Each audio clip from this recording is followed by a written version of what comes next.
Bonjour Françoise Cartron. Bonjour.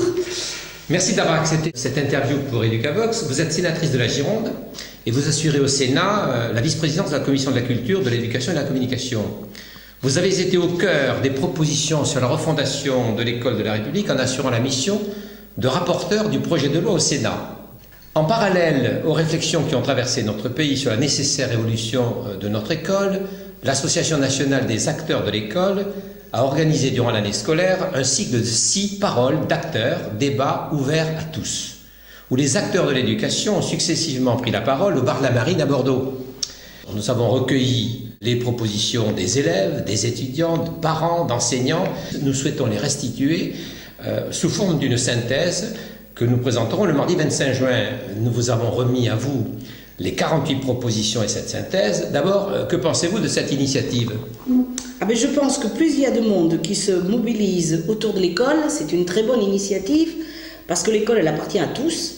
Et donc, je crois qu'il faut qu'il y ait des lieux comme ça pour que les uns et les autres puissent s'exprimer et enrichir justement notre réflexion à nous élus. Vous avez trouvé une belle date, c'est un hasard de calendrier, mais le 25 juillet à 14h30 débutera la deuxième lecture pour l'adoption définitive du projet de loi de refondation de l'école. Donc nous serons en phase. Alors justement, que vous inspirent ces 48 propositions que nous vous avons présentées ? Je trouve qu'à chaque fois qu'on laisse parler librement les acteurs de l'école au sens large du terme, on voit d'abord qu'il y a beaucoup d'idées qui fusent, des idées qui sont novatrices et qui veulent justement moderniser, faire entrer notre école dans ce 21e siècle en ayant conscience des forces et des faiblesses, mais en disant pas de fatalité, on est prêts les uns et les autres à changer de pratique, à innover, à inventer et à faire entrer justement cette école dans la modernité. Vous avez auditionné beaucoup de ces partenaires de l'école, de ces acteurs de l'école au Sénat.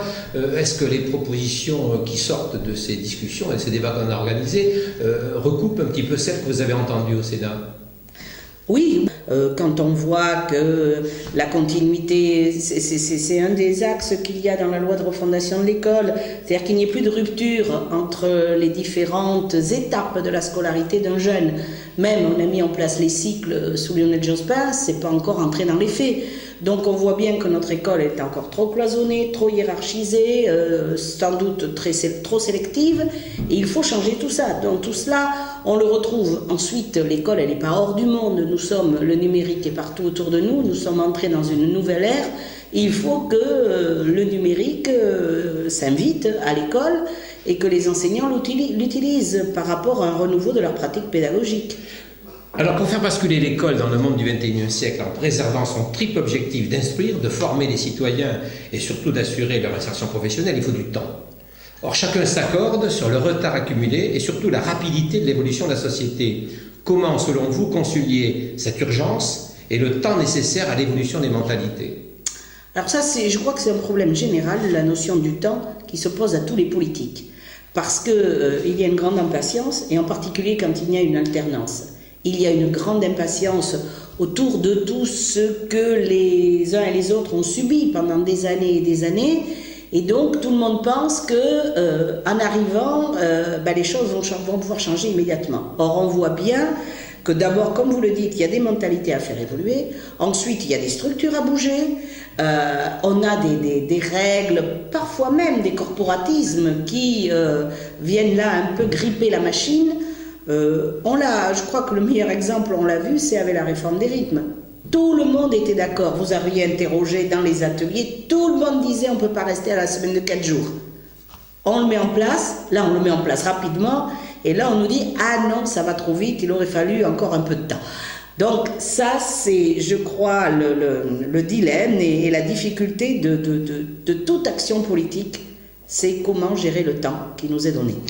Alors, on revient à ces 48 propositions. Je vais vous poser une question quand même simple.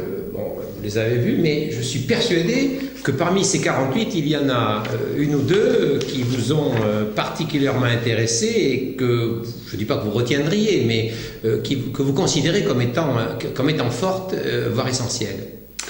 Ah, moi, je trouve que la proposition qui parle de, j'essaie de la retrouver comme elle est écrite, mais qui parle de la continuité, voilà, il faut bâtir une école pour tous, sans rupture entre les différents paliers, école, collège, lycée, université. Et là, justement, on rejoint les problèmes d'orientation, de mauvaise orientation. Et en insistant sur une nécessaire cohérence, impératif civique, je crois que là est la clé d'une réforme en profondeur de l'éducation nationale. On le sait bien, tous les passages d'un niveau à l'autre sont objets de fractures, que les élèves les plus armés passent sans dommage, mais que les élèves les plus fragiles subissent comme autant de difficultés. Donc, passer du primaire au collège, et c'est dans la loi de refondation, il faut qu'il y ait ce conseil c'est même plus de cycle, hein, entre justement ces deux niveaux, que des professeurs puissent échanger, qu'on puisse avoir, c'est une vraie révolution cela, que les maîtres de CM2 puissent aller en collège et inversement, donc je trouve que ça c'est essentiel. Même chose pour l'université. Et les lycées. Entre le lycée et l'université, on est dans la loi -3+3, vous savez, dans la loi donc ça aussi, ça incarne justement ce passage, donner aussi un peu du temps, revenir sur les cycles et ne pas faire tomber un couperet à la date donnée pour tout le monde. Donc je crois que si on arrivait à mettre cela en place, ça serait une vraie révolution, parce qu'on romprait avec cette idée d'abord et que disent les jeunes, bon ben là je suis pas bon cette année, c'est fini. Leur montrer que non, dans leur parcours, ils ont le droit à l'erreur et on va les aider à rebondir, parce qu'il n'y a rien de pire pour un jeune que de se sentir condamné à aller dans la filière où il ne veut pas aller, parce que voilà, c'est la seule qui n'est pas demandée où il pourra aller. Et puis, je crois que c'est un message d'espoir aussi pour les parents, parce que l'exigence des parents, elle est sécrétée par l'angoisse, et tout nous le montre. Plus un jeune est formé, plus il a de chances d'accéder à un emploi. Donc, tout se joue là. Et le plus grand gâchis, quand même, ce sont nos 150 000 jeunes qui sortent du système scolaire sans... Depuis de nombreuses années. Voilà. C'est pour cela qu'il y a une loi de refondation de l'école. Donc, je crois que ça, c'est le défi à relever, mais on le relèvera sans doute avec cette proposition. Je pense qu'elle est vraiment avant-gardiste. Merci beaucoup, Françoise Carpron. Merci.